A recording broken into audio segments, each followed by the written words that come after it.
Hello guys, welcome back grab UPSC channel. तो आज हम इकोनॉमिक की सीरीज़ स्टार्ट करने जा रहे हैं। तो ये पहला लेक्चर है, डेमो क्लास है। और अगर फीडबैक ज़रूर दीजिएगा अगर आपको वीडियो अच्छी लगे। ये सिर्फ एक डेमो क्लासेस रहेगी और आप अपना फीडबैक देंगे, उसी के हिसाब से हम आगे की वीडियो कंटिन्यू करेंगे। अगर आपको वीडियो अच्छी लगेगी तो आप यस करके बताइए कि वीडियो हम आगे कंटिन्यू करें या ना करें। और ये इकोनॉमिक जो होगी वो कॉन्सेप्ट बेस्ड होगी, फैक्चुअल नहीं होगी, क्योंकि फैक्चुअल पे मैं बिलीव नहीं करती, लेकिन कॉन्सेप्ट बेस पे ज़्यादा फोकस करूँगी। क्योंकि अगर आपका बेसिक में कॉन्सेप्ट क्लियर हो जाए तो आपकी इकोनॉमी बहुत अच्छी हो जाएगी।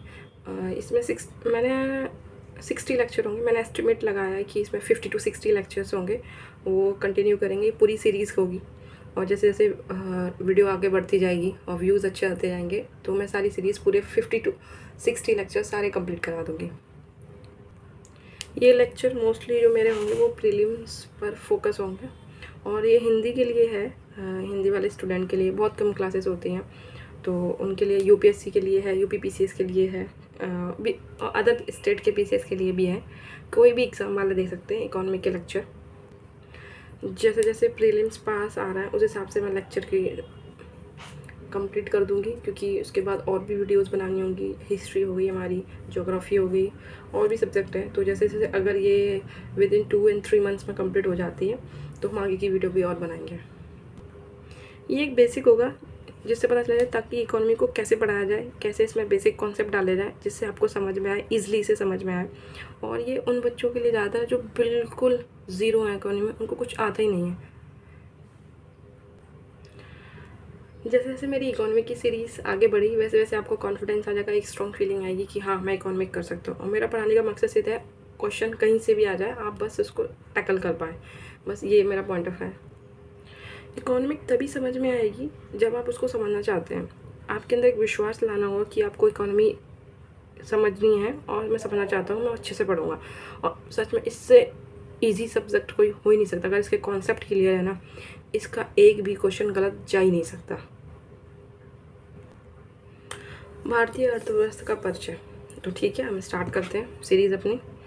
तो ठीक है, ये हम करते अर्थशास्त्र। अर्थशास्त्र की डेफिनेशन पढ़ेंगे हम सबसे पहले। ठीक है,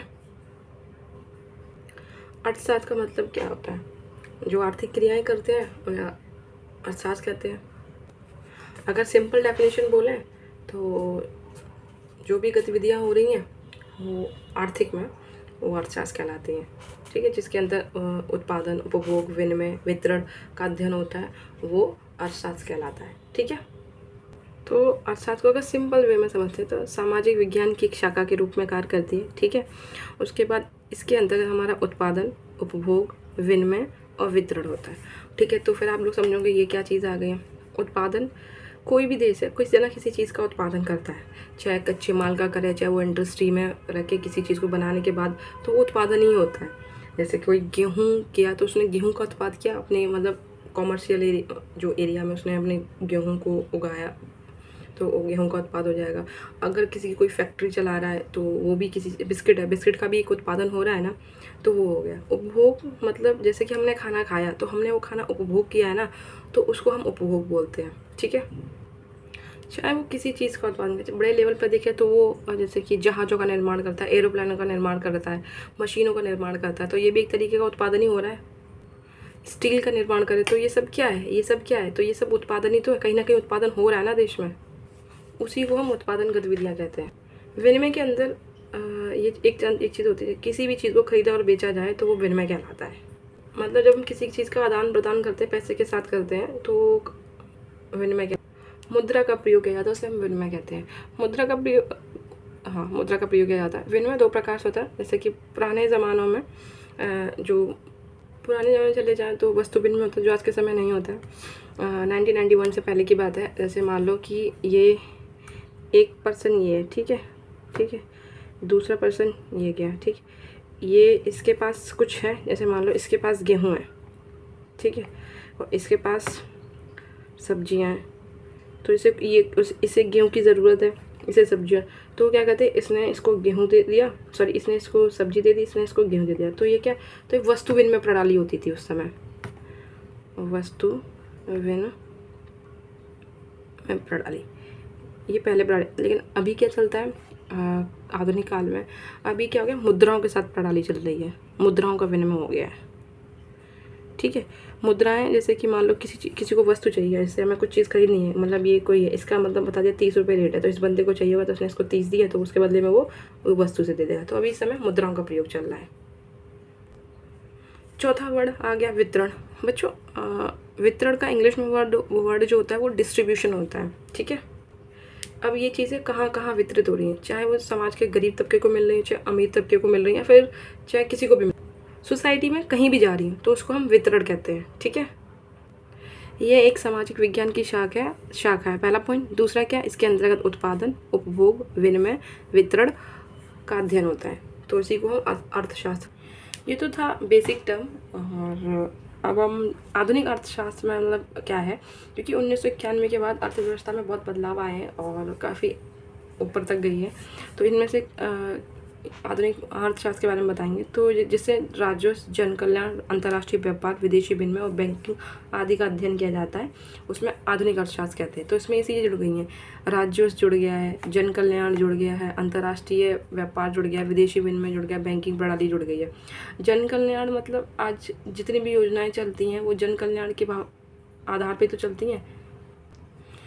अंतर्राष्ट्रीय व्यापार आप कहीं ना कहीं हिंदू में पढ़ के देखते हो, चाइना, अमेरिका, यूरोप वगैरह से अंतर्राष्ट्रीय व्यापार, तो कहीं ना कहीं आप साथ में अंतर्राष्ट्रीय व्यापार देखने को मिल रहा है, विदेशी विनिमय हो रहा है।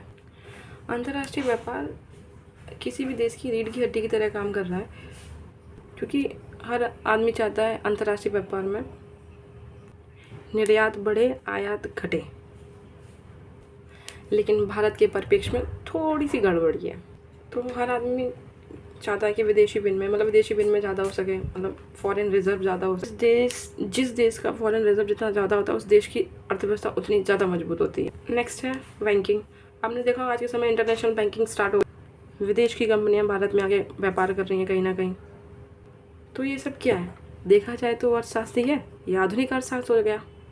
पहले था बेसिक डेफिनेशन में उत्पादन, उपभोग, विनिमय, वितरण। अब देखा जाए तो अब राजस्व, जल कल्याण, अंतर्राष्ट्रीय व्यापार, विदेशी विनिमय, बैंकिंग ऐड हो गया है। अर्थात दो टुक में बोले अर्थशास्त्र क्या है, तो आर्थिक गतिविधियाँ ही अर्थशास्त्र कहलाती हैं। कोई भी गतिविधियाँ हो, चाहे वो आपके सामाजिक कल्याण से हो, चाहे वो आपके जन कल्याण से हो, चाहे वो आपके अंतर्राष्ट्रीय व्यापार से हो, चाहे वो विदेशी विनिमय से हो, चाहे वो उसी को अर्थशास्त्र कहते हैं। कोई आपसे पूछ लेगा तो आप बता पाएंगे। अब आता है नेक्स्ट, अर्थशास्त्र से अर्थव्यवस्था ही निकला है। तो कैसे निकला है, तो अर्थशास्त्र के व्यवहारिक अध्ययन को ही अर्थव्यवस्था कहते हैं। यानी कि अर्थशास्त्र एक प्रैक्टिकल चीज़ हो गई, अर्थव्यवस्था एक व्यवहारिक। लेकिन व्यवहारिक अध्ययन किया जाता है अर्थशास्त्र में, मतलब क्या, इसमें ट्रेंड्स क्या है, उतार चढ़ाव क्या है, विश्लेषण क्या कहते हैं, लेटेस्ट एनालिसिस क्या कहता है। तो व्यवहारिक अध्ययन को हम अर्थशास्त्र कहते हैं, अर्थशास्त्र के व्यवहारिक अध्ययन को ही हम अर्थव्यवस्था कहते हैं। सीमित स्रोत का मतलब, चलो हम सीमित स्रोत बता देते हैं। सीमित स्रोत का मतलब होता है सीमित संसाधन। ये कॉन्सेप्ट आपका बड़ा दिमाग ख़राब करते होंगे, मतलब जिसने पढ़ा होगा इकोनॉमी उसको तो पता ही होगा, और जिसके लिए ज़ीरो है, जिसको कुछ पता ही नहीं है, तो उसमें सीमित स्रोत क्या होते हैं तो उसकी बात करते हैं। तो सीमित स्रोत के अंदर क्या होता है, जैसे आपको पता होगा आपकी एक फैमिली है, ठीक है, आपकी फैमिली में आपके पिता हैं, उनकी कोई जॉब होगी, उसमें उनकी मतलब सीमित एक सैलरी आती होगी, ठीक है, लेट्स सपोज एक लिमिटेड आय, ठीक है, एक लिमिटेड खर्चे, ठीक है। और अगर मैं आपसे कहूँ कि एक लिमिटेड सैलरी से आप एक फरारी कार ले लो, तो आप ले पाएंगे?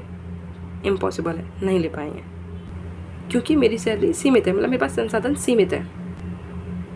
जिसकी सैलरी गवर्नमेंट डिपार्टमेंट में 50,000 आ रही है, अगर वो कहे कि मैं उसी सैलरी से BMW कार ले लूँ, तो क्या ये पॉसिबल है? नहीं है ना, क्योंकि उसके सीमित स्रोत हैं, क्योंकि उसके जो संसाधन हैं वो सीमित है। तो एक आदमी क्या करेगा, तो वो कहेगा BMW तो बहुत महंगी है, चलो छोटी मोटी कार कोई नैनो वैनो देख लेते हैं जो है। तो क्या क्या उसने अपनी चुनाव को चेंज किया है, अपने चुनाव का अपने चुनाव का सीमित संसाधन के अकॉर्डिंग नियोजन किया है। क्योंकि उसने अपने चुनाव को चेंज किया, क्योंकि उसने अपने मन को मारा है। जब वो मन को मार दे तो कहेगा मतलब ये BMW है, इसको काटो, नैनो लेते हैं, ठीक है, क्योंकि उसने चुनाव चेंज किया। ठीक ऐसे ही अर्थशास्त्र में होता है, जब मनुष्य अपने सीमित संसाधन के द्वारा धन का विभाजन कर दे, क्योंकि आदमी की इच्छा बड़ी असीमित होती है। हर आदमी राजा बनना चाहता है, हर आदमी पैसा कमाना। इच्छाएं तो असीमित होती हैं, लेकिन संसाधन क्या होते हैं, वो सीमित होते हैं। तो इसी के विषय को संतुष्ट किया जाए, क्योंकि संसाधन सीमित है, सैलरी बचाई जाए और हम नैनो ले लेते हैं। तो क्या संतुष्ट होने की कोशिश करेगा, तो क्या करेगा, कार ले लेगा, नैनो ले लेगा, चलो कोई बात नहीं, कार तो आई, घर में तो खड़ी है। इस तरह की थिंग्स आपको देखने को मिलती होगी। तो ये क्या, संतुष्टि। इसी संतुष्टि के विषय को संबंधी अध्ययन करें तो यही अर्थशास्त्र है। एक पॉइंट ये भी है। अब इच्छाओं की पूर्ति के लिए लोग कई तरह की क्रियाएं करते हैं, बहुत व्यस्त भी रहते हैं। तो दो प्रकार की क्रियाएं करते हैं, जिसमें एक आर्थिक क्रियाएं होती हैं, ये हमारी आर्थिक क्रियाएं हो गई, ये पहला पॉइंट है आर्थिक। दूसरी हमारी हो जाती हैं अनार्थिक क्रियाएं, ठीक है। ये बेसिक कॉन्सेप्ट है, बट दोस्तों ये आते तो नहीं है, बट ये मैंने आपको समझाने के लिए बताया है। इच्छाओं की पूर्ति के लिए जब लोग क्रियाओं में व्यस्त होते हैं, तो ये एक आर्थिक क्रियाएं कहलाती हैं, एक अनार्थिक क्रियाएं। तो ये क्रियाएं आर्थिक मतलब इच्छाएं क्या है, जैसे आप किसी चीज़ को पाना चाहते हैं, लेट सपोज आप UPSC करना चाहते हैं, तो UPSC करेंगे तो आप क्या करेंगे, पहले हिंदू पढ़ेंगे, ठीक है, और आपको मैगज़ीन पढ़नी पड़ेगी, ठीक है, आपको क्या करना पड़ेगा, आपको बहुत सारी बुक्स पढ़नी पड़ेंगी, आपको ज्योग्राफी की बुक पढ़नी, मतलब ये सारी बुक्स आपको पढ़नी पड़ेंगी। तो ये सब क्या है, ये आप अपनी इच्छाओं के लिए तो पढ़ रहे हैं। तो कहीं ना कहीं आप क्रियाएं करना स्टार्ट करेंगे उस चीज़ को पाने के लिए, क्योंकि आपको 7-7 8 घंटे पढ़ना पड़ता, तो क्या उस चीज़ को पाने के लिए आप क्रियाएं करेंगे। तो यही, तो सेम इसी तरह इच्छाओं की पूर्ति के लिए 2 तरह की क्रियाएं होती हैं, 2 तरह की। पहला आर्थिक क्रियाएं, दूसरा अनार्थिक क्रियाएं, ठीक है। आर्थिक क्रिया में वो चीज़ होती है जिसमें धन की प्राप्ति हो जाए, ठीक है। मनुष्य धन की प्राप्ति के लिए कार्य करता है, जैसे शिक्षक हो गया, व्यापारी हो गया, मजदूर भी धन की प्राप्ति के लिए तो काम करता है, शिक्षक धन की प्राप्ति के लिए काम करता है। इसी तरह एक होती है अनार्थिक क्रियाएं, ठीक है। अनार्थिक क्रियाएं क्या, जैसे कि जिससे धन प्राप्त करने का उद्देश्य नहीं होता है। सामाजिक क्रियाएं, जैसे धार्मिक क्रियाएं, समाज के लिए क्रियाएं, जैसे मदर टेरेसा ने किया था, मतलब वो कंट्रोवर्सी अलग है, मतलब कि NGO वगैरह पैसा देता था, वो अलग है। लेकिन आप देखा जाए एक सामाजिक क्रिया थी। धार्मिक क्रियाएं, जैसे पंडित वगैरह धार्मिक क्रियाएं कराते हैं। तो सवाल ये उठता है कि बाबा रामदेव की क्रियाएं क्या, आर्थिक क्रियाएं क्या अनार्थिक क्रियाएं। तो सवाल है, तो मतलब जैसे देखा जाए तो जैसे कि अगर वो योग कर रहे हैं, योग से काफ़ी फ़ायदा हो रहा है, योग करा रहे, योगा करा रहे, तो वो क्या हो गया, वो उनकी अनार्थिक क्रियाएं हो गई।